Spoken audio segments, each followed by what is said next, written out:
statement, CBP Acting Commissioner Troy Miller says, quote, "There is no change to U.S. immigration law or border enforcement. Do not believe rumors. There are consequences for crossing the border unlawfully," end quote. Another big shift at the border is the arrival of more families. Coming up on KTTC News at 6, ringing in the new year and playing it safe. We're hearing from local authorities. Also, a special birthday for one woman and the secret she's giving to living a long, healthy life. But first, this evening, Wisconsin lacrosse chancellor fired after appearing in adult films. What he's saying tonight in response. And after learning he was fired because of his questionable side job, the former chancellor of the University of Wisconsin lacrosse defends his actions tonight. Thanks for joining us. I'm Tom Overley. Caitlin has the night off. We begin with continuing coverage of Joe Gao's termination made public last night. Dr. Gao, who served as UW lacrosse's chancellor since 2007, says the UW Board of Regents discovered he and his wife, a former UWL professor, had been producing and appearing in pornographic videos. Dr. Gao says he never mentioned the university or his role as chancellor in any of those videos. He calls his firing a violation of his free speech rights. The Regents' decision came last night after a closed meeting, a meeting Gao says he was not aware of. He says he wants to know what policy he has violated and that he is contemplating a lawsuit. A president of the University of Wisconsin has said that Gao's actions have caused UWL significant reputational harm. The Regents' president had said that she was, quote, disgusted by Gao's behavior. In other news, New Year's Eve is a common time for parties and gatherings with loved ones for a memorable entrance to 2024. However, it is important for everyone to return home safe and not drive under the influence. Our Erica Min spoke with Olmsted County Sheriff's Office and the local designated driver service on how people can safely celebrate the new year. The night of New Year's Eve is a popular time for gatherings and parties. But a safe trip home is necessary for the New Year night to end well. During the end of the year holiday from 2017 to 2021, 49 people have died on the roads from alcohol-impaired driving, according to Olmsted County Sheriff's Office Towards Zero Death Coordinator Michelle Ness. She says that's an average of 10 people suffering preventable deaths each year on Minnesota roads. Usually if you're having a good time and you're drinking, you're not thinking straight, and then you're making some poor decisions. And unfortunately that happens a lot. And, we end up with the DUI arrests, or worse is we end up with the crashes or the fatalities. To reduce such incidents, Peter Bartz, the owner of Safe Rides in Rochester, provides the designated driver service that gives you and your car a ride home when you're under influence. According to Bartz, New Year's Eve is the busiest time of the year for his business. So we're here to keep the streets safe, keep people safe. It's a selfish thing to go out there and drink and drive. You could hurt someone else, you could hurt yourself. So we're there to help and make sure everybody gets home. According to Michelle Ness from the Olmsted County Sheriff's Office, it's best not to drive at all when you're under influence. She recommends planning ahead with your return trip home before even going to a gathering or a party. Get a sober ride. There's plenty of cab services. If someone is hosting a holiday party, we just ask that they be responsible as well and make sure they line up sober rides for their guests. Take keys if they need to, offer rides or allow them to stay at their place. Both Bartz and Ness recommends everyone to stay safe to prevent more road deaths. In Rochester, Eric Min, KTTC News. And if you or someone you know needs a sober ride after a meetup, you can reach out to Safe Rides. Again, that's RIDEZ through the contact information on our web story, kttc.com. And our David Burgett joins us now from the weather patio. What kind of conditions can we expect for the rest of this evening? David. Well, Tom, we are going to be seeing a few clouds sticking around through the overnight hours, but conditions right now, they are relatively warm in terms of our air temperatures, but our wind chills right now are telling a different story, at least into the upper teens and lower 20s here across the region, especially in Charles City with that wind chill at 19 degrees there, and even in Rochester at the same wind chill temperature. So relatively cold in terms of those feels like temperatures outside. We are seeing a lot of wind gusts into into used to be in Mason City, into the lower 30s, but Cresco at 30 miles per hour there for those wind gusts, and into the 20s across the region, especially if you're south of I-90 at least. We are going to be seeing our winds slowly die down through tonight into the overnight hours, around 10 miles per hour there. So we are going to see at least a little relaxing in terms of those wind chills the overnight hours compared to the air temperature, but we are going to be seeing some clouds stick around with us right now, and we are seeing some snowfall that some of us may have seen today into northeast Iowa, at least for some stray flurries there off into central Wisconsin for them tonight. So we're going to be dry overnight. That's the good thing, but we are going to be seeing some temperatures into the upper 20s for us by the time we get into the start of your new day for tomorrow. So I'll be tracking a small snow chance in my next forecast and giving you a sneak peek at those temperatures as we head into 2023. David, thank you. Wisconsin lost one of its legendary figures yesterday. Former U.S. Senator Herb Kohl has passed away. According to the Herb Kohl Foundation, his death came after a brief illness. His legacy will be felt across the state of Wisconsin and really the nation for generations to come. He graduated from the University of Wisconsin and earned an MBA from Harvard. He brought the Milwaukee Bucks in, bought them in 1985, and when he sold the team, donated $100 million to help build the franchise, build a new arena. He ran for U.S. Senate in 1988 and served for nearly a quarter century, working with lawmakers like Minnesota Senator Amy Klobuchar, who shared her memories of him with us tonight. He thought of the Senate as his Senate family. He took care of people, and he also wouldn't care if he was working on the biggest thing of all time or helping one dairy farmer in western Wisconsin. Much of Kohl's wealth came from the department store chain that he launched. You may have heard of it, Kohl's. There are now 1,100 stores in 49 states. He served in the U.S. Senate until 2013 when he retired and was succeeded by Senator Tammy Baldwin. He passed away at age 88. Doctors are warning asthma patients about a big change coming to inhalers. Starting January 1st, the asthma inhaler Flovent, made by GSK, will disappear from pharmacy shelves. Physicians say an authorized generic version to take its place will work just as well. However, it does not appear to be covered as widely by insurers. We spoke with a Rochester pharmacist to express concerns that this change could cause problems for clients in need of the product, with pharmacies no longer able to supply Flovent. So the patients are forced to get a hold of their physicians, or we can get a hold of their physicians to try to get an alternative product dispensed.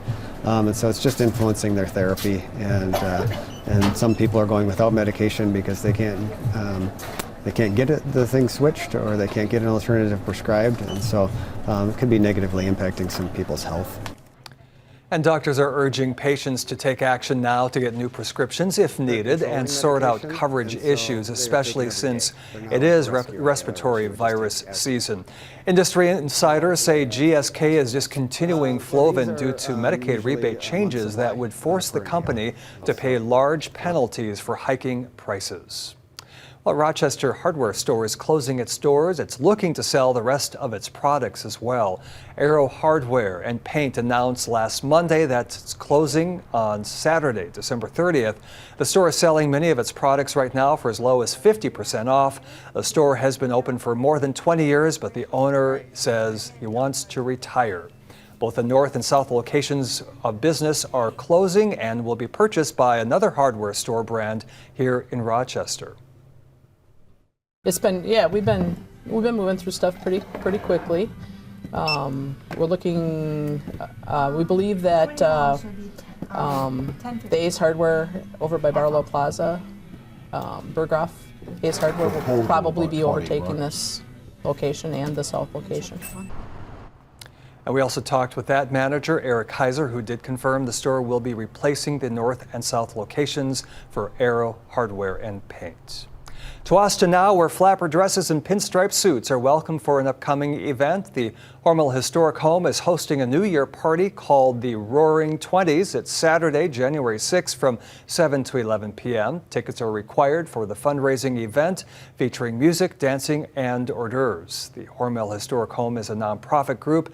Its mission is to honor the Hormel family's legacy of hospitality, music, education, and community service in Austin. So what's the secret to living a long, healthy life? An Iowa woman just celebrated her 97th birthday and says it's all about having fun and staying active with a bunch of her friends of all ages. Katrina Markell introduces us to Margaret Jones, who didn't skip out on the birthday tradition of going down a slide at her local YMCA. Keeps me going, for one thing, and these people here are wonderful people. They're like family to me. They take care of me. They go turn on my shower for me.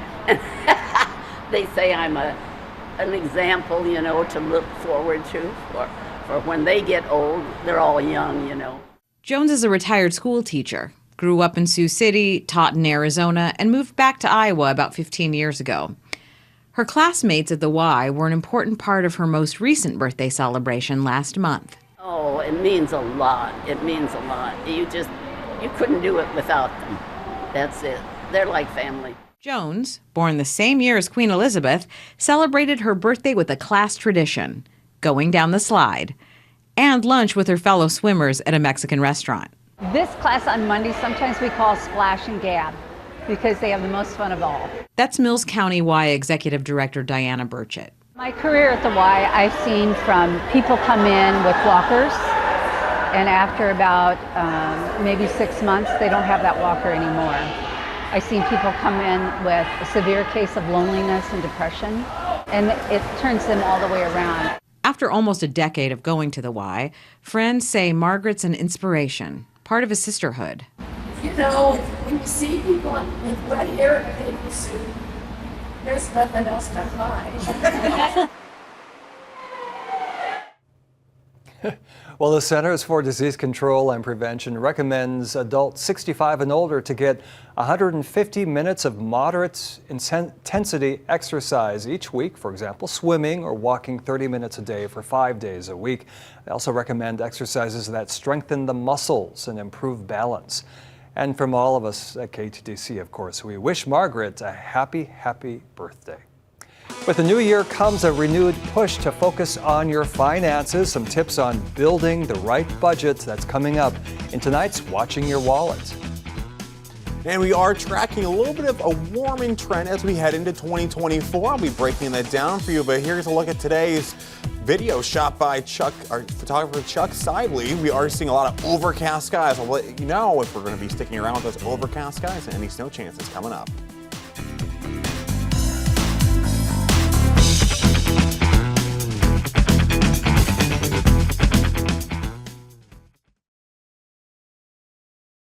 And welcome back. A new year, new money situations. It's time for a little budgeting 101. Consumer investigator Rachel DePompa breaks down some simple steps on how to build a budget right for you in tonight's Watching Your Wallet. Your budget doesn't have to be a fancy spreadsheet with graphs and charts. A simple handwritten list of expenses can get you started. Start by writing down all of your expenses for a month, everything, so you get a good picture of where your money goes. Then create a budget that leaves room for needs and wants. That's called a 50-30-20 budget. 50% of your take-home pay covers needs like housing and groceries. 30% covers wants like dining and travel. 20% covers savings and debt repayment. This way, you don't stress and you've built up a budget that allows for fun. And don't forget to funnel some extra cash into savings and investments. Paying yourself is vital, so is paying for your future. With this Watching Your Wallet, I'm Rachel DePompa. Here's your first alert weather with meteorologist David Burgett. Well, we are seeing more somewhat normal-like temperatures after a warmer week where we set records into Christmas in terms of our highs and lows overnight. So we are seeing temperatures at 31 degrees. It's been sticking right like that for the last few hours here from the afternoon because of those overcast skies. But if you take a look now, our winds are still a little breezy at 17 miles per hour here, and we are seeing a feels-like temperature here in Rochester at just 19 degrees. So quite a discrepancy there from what we're seeing compared to our air temperature compared to what we're feeling like with that feels like temperature for that wind chill. So temperatures around the region are going to be in the mid to lower 30s. We are seeing some wind speeds out of the northwest right now into the teens, into the lower 20s here in Mason City. So conditions are still going to be breezy up through tonight and into a little bit tomorrow morning at least here. So we are going to be seeing a little bit of that high pressure start to build in our region from the South Dakota and Nebraska region a little bit here before we get a weak cold front that's going to swoop on down from Canada into our region on Saturday afternoon. So we could be seeing a weak cold front slide through, but although this cloud coverage here is going to be sticking with us through tonight for some more mostly cloudy to partly cloudy skies. But as we go through tonight, at least our winds will start to die down a little bit. By the time we get into tomorrow morning, we'll start to see less of a temperature discrepancy between our feels like temperature or wind chill and our actual air temperature. So that's the good thing, but we are going to be having a little bit discrepancy here between at midnight here between our feels like temperature and our actual air temperature. So again, things will be a little chilly through tonight. As we go through this weekend though, we are going to see the chance for a little bit of some stray flurries or a little snow in our forecast. By the time we get to Saturday night here and by the time we get to next week, we are going to be seeing the potential for some more milder temperatures as we head into 2024 and some more sunshine in the forecast of potentially starting the year right on a good note with all that sunshine in the forecast. But winds tonight are going to be out of the northwest, keeping our temperatures into the lower 30s with all that cloud coverage. That cloud coverage will be sticking with us into tomorrow morning, early around 1:30 as we get into the 10 o'clock hour for your Friday. But we are going to be seeing temperatures into the lower 30s. Winds will be still out of the northwest for us, but all that cloud coverage will allow us to get into the mid 30s for tomorrow. By the time we are going to be into the evening hours, we'll see our temperatures take a dive down into the mid to lower 30s for us here across the region. And by Saturday morning around 6, we have more cloud coverage in the forecast and temperatures into the lower 30s. But on Saturday night, we are going to be seeing the potential late for some flurries in the forecast. Potentially could see a little bit of a dusting of snow up towards the Mississippi counties for us. But as we make it our way into 2024 here, we are going to be seeing some above average temperatures based on the Climate Prediction Center predicting us to be above average in terms of that. We are going to be seeing our temperatures also be about 10 degrees above average, 14 for tomorrow, and 7 to 10 degrees above average as we make our way into 2024, like I've been saying. So temperatures tonight, at least, are going to be a low of 24 degrees here, partly cloudy to mostly cloudy skies, winds out of the north at 10 to 15 miles per hour here.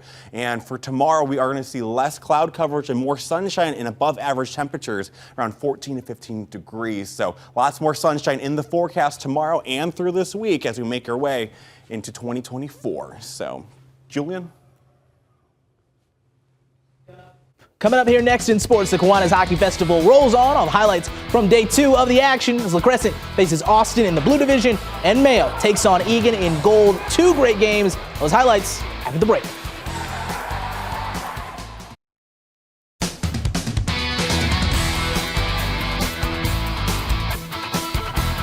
What's going on, friends? I'm Julian Mitchell. Day 2 of the Kiwanis Hockey Festival. Big day for teams looking to make a move for that championship. Let's start with a gold division matchup. The Mayo Spartans coming off a close 3-2 loss in game 1, taking on Egan. Wildcats won its first game. Wildcats had its head in the game early. Lance Murray, high slot, goes bar down to open this one up. Mayo down 1-0 in the first. But here come the Spartans. Breakaway, Colin Bowden goes to his backhand here, and it sneaks through. What a snipe on that left side. Mayo ties this up at 1. A little later in the period, same score. Puck rebounds off the boards. Eddie Moore slaps at it in front. No whistle here, but somehow that puck slid through for a good goal. Mayo trailing 2-1. Moore and Egan, long pass ahead to A.J. Clark. One man to beat, slides to the backhand, and 5-hole scores that one 3-1 game. Mayo drops this one, a final score of 8-1. Spartans will finish out the tournament tomorrow against East Ridge. Next to a Blue Division matchup, La Crescent already got 2 points in the tournament, looking for more against Austin.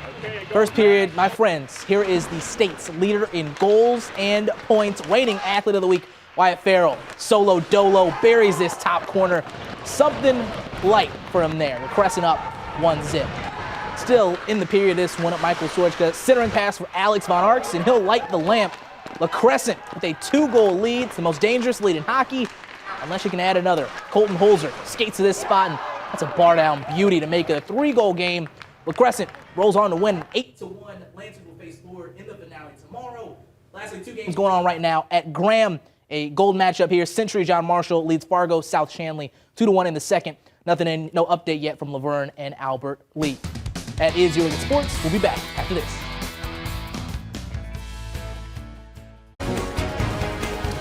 And this breaking news for the 2024 presidential election. Maine's Democratic Secretary of State today removes former President Donald Trump from the state's presidential primary ballot under the Constitution's insurrection clause, becoming the first election official to take action unilaterally in a decision that has potential electoral college consequences. The decision follows a December ruling by the Colorado Supreme Court that booted Trump from the ballot there. We'll have more on this tonight at 10 o'clock.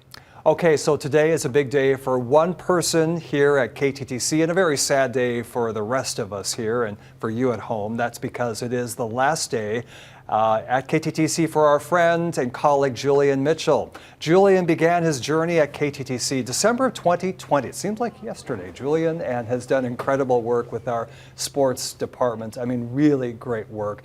And also along with that side sports, he's got a side gig on Midwest Access with his segment Mitchell's Movie Minutes.